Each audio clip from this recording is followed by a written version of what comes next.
pemirsa, diduga akibat korsleting listrik, sebuah rumah makan beserta 6 unit sepeda motor di Pasar Pagi Banyuasin hangus terbakar.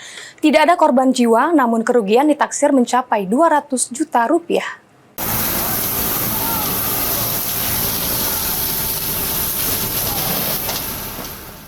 Kebakaran yang terjadi di salah satu rumah makan di Jalan Palembang Betung, Pasar Pagi, Kabupaten Banyuasin, ludes terbakar.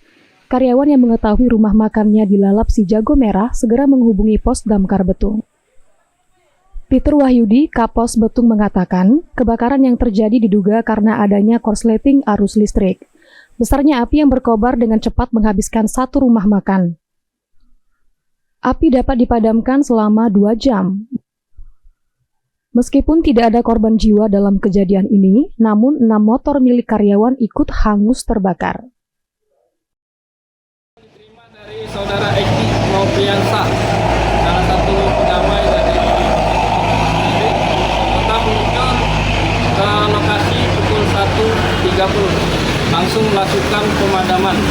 Pemadaman dilakukan alhamdulillah kurang lebih sekitar 5 menit, api sudah padam.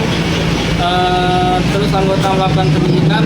Setelah selesai melakukan pendinginan, anggota langsung kembali lagi ke Pos Damkar Betung. Kerugian diperkirakan sekitar 200 juta. Adapun yang terbakar di sini salah satunya 6 unit motor.